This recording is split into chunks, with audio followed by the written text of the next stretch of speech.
Namaste one and all. Welcome to the chemistry class. Dear students, there are so many natural and man-made things that are used in our daily life. The air, what we breathe. The water, what we drink. Soil, fossil fuels, minerals, etc. These are very useful to us.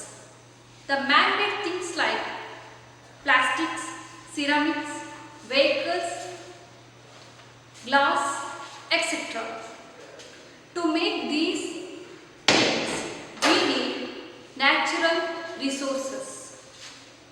Dear students, what are natural resources? Natural resources. You already know about this definition. The resources that are available in nature are termed as natural resources. These resources we can get in the nature. The resources that are available in nature are termed as natural resources. What can be the example for natural resources? The examples are soil, water, air, fossil fuels,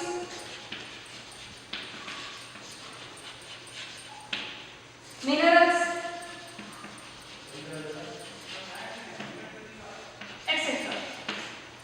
These are all obtained in the nature. Soil, water, air, fossil fuels, minerals, these are all examples for what? Natural resources.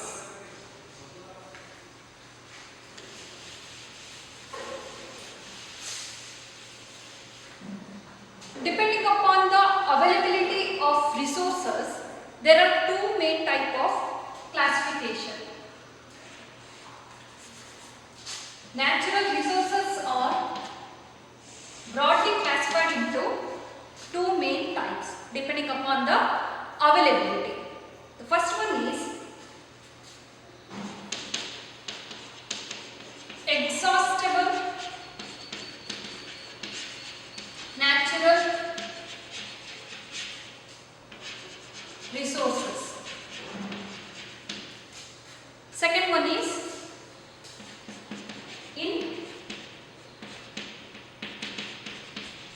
inexhaustible natural resources. What we are getting the resources depending upon their availability, there are two main type of classification. The first one is the exhaustible natural resources. Second one is inexhaustible natural resources. The name itself is giving the definition. Exhaustible natural resources, these resources are obtained in limited quantity. In the limited quantity, which can be exhausted by human activity. Can be exhausted by human activity. These are obtained in the limited quantity. If we are using more, it can be exhausted. In coming future, it can be exhausted. This type of resources we can call exhaustible natural resources. Clear? Second one is inexhaustible natural resources. It is complete opposite to the exhaustible natural resources. Exhaustible resources are obtained in the limited quantity. So, inexhaustible natural resources are obtained in the unlimited quantity. Unlimited. Exhausted resources which can be exhausted by human activities, because these are obtained in the limited quantity, but inexhaustible are obtained in the unlimited quantity, so which cannot be exhausted by human activity, which cannot be exhausted by human activity. Clear?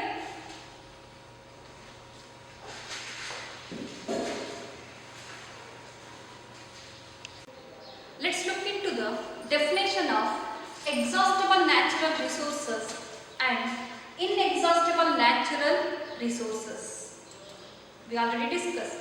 Exhaustible natural resources are the which are present in limited quantity in nature and can be exhausted by human activities. Examples for these exhaustible natural resources are coal, petroleum,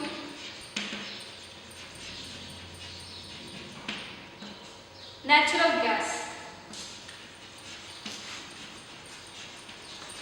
etc.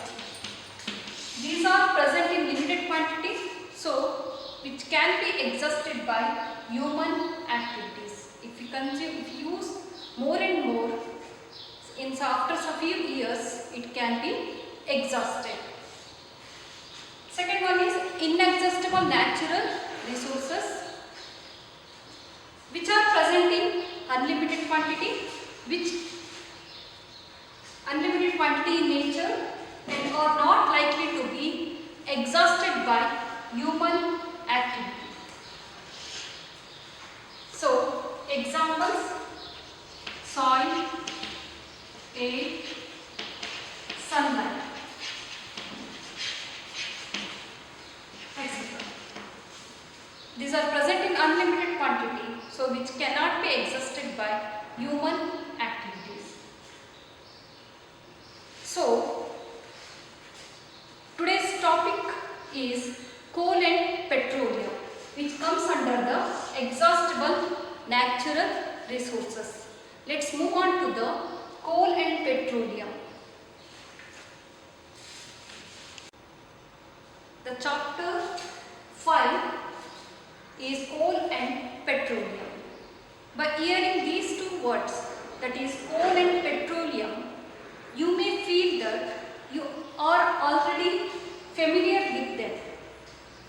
Coal and petroleum are very important natural resources. Let's learn more about coal.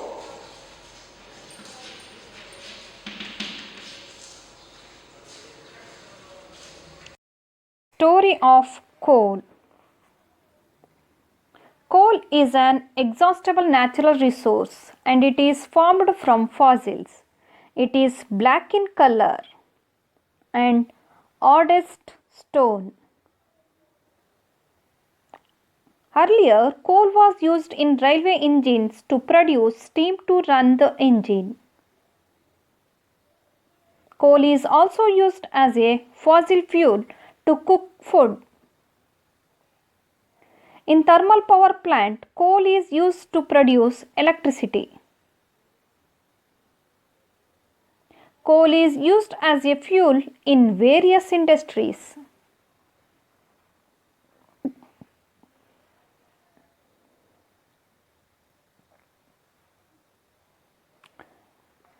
Let us go through the formation of coal.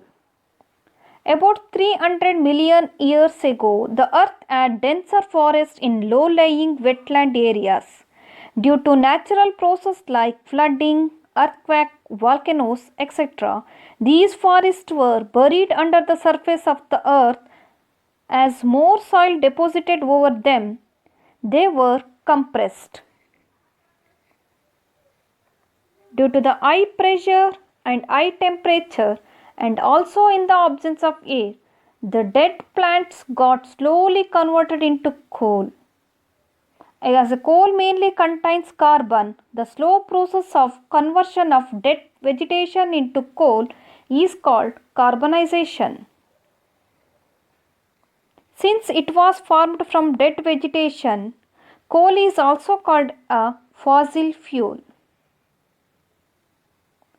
Coal is produced in industries to get products like coke, coal tar, and coal gas.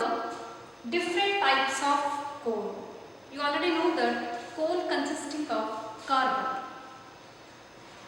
There are 4 different types of coal. The first one is peat. It is youngest variety of coal. It consisting of 45 to 60% of carbon. Its calorific value is 3000 kilocalorie per kg. Then question will arise, what is the meaning of calorific value? Listen students, here what happens when 1 kg of fuel is burned. When 1 kg of fuel is start to burn, it produces some amount of energy. Some amount of energy. Some amount of energy liberated when 1 kg of fuel is undergo combustion. You know the meaning of combustion. The substances which burn in the presence of oxygen is called what? Combustion. When 1 kg of fuel, when it start to burn, it produces some amount of energy. This is called what?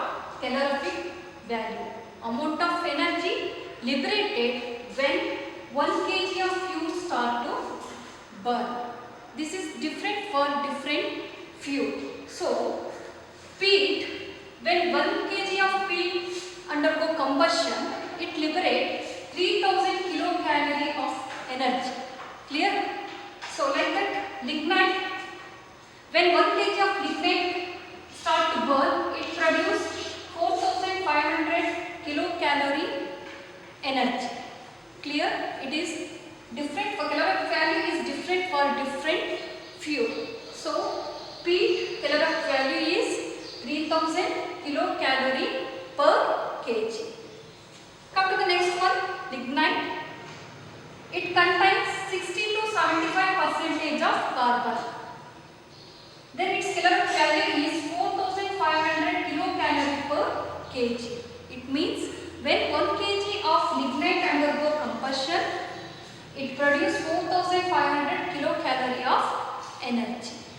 Let's come to the third coal. The third one is bituminous. The most common variety of the coal is bituminous. It consisting of 70 to 90% of carbon. Its calorific value is about 5000, 8000. When 1 kg of bituminous undergo for the combustion, it liberates 5000 to 8000 kilocalorie of energy. The fourth one is anthracite. This is oldest variety of the coal. It contains maximum carbon content, means it is total 90 to 98% of carbon. Its calorific value is about 7000 to 8000 kilocalorie per kg. When anthracite undergo combustion, means when 1 kg of anthracite start to burn, undergo combustion, it liberates 7500 to 8000 kilocalorie of energy. This is about different types of coal. I hope you all are clear with this concept. Let's meet in the next coming session.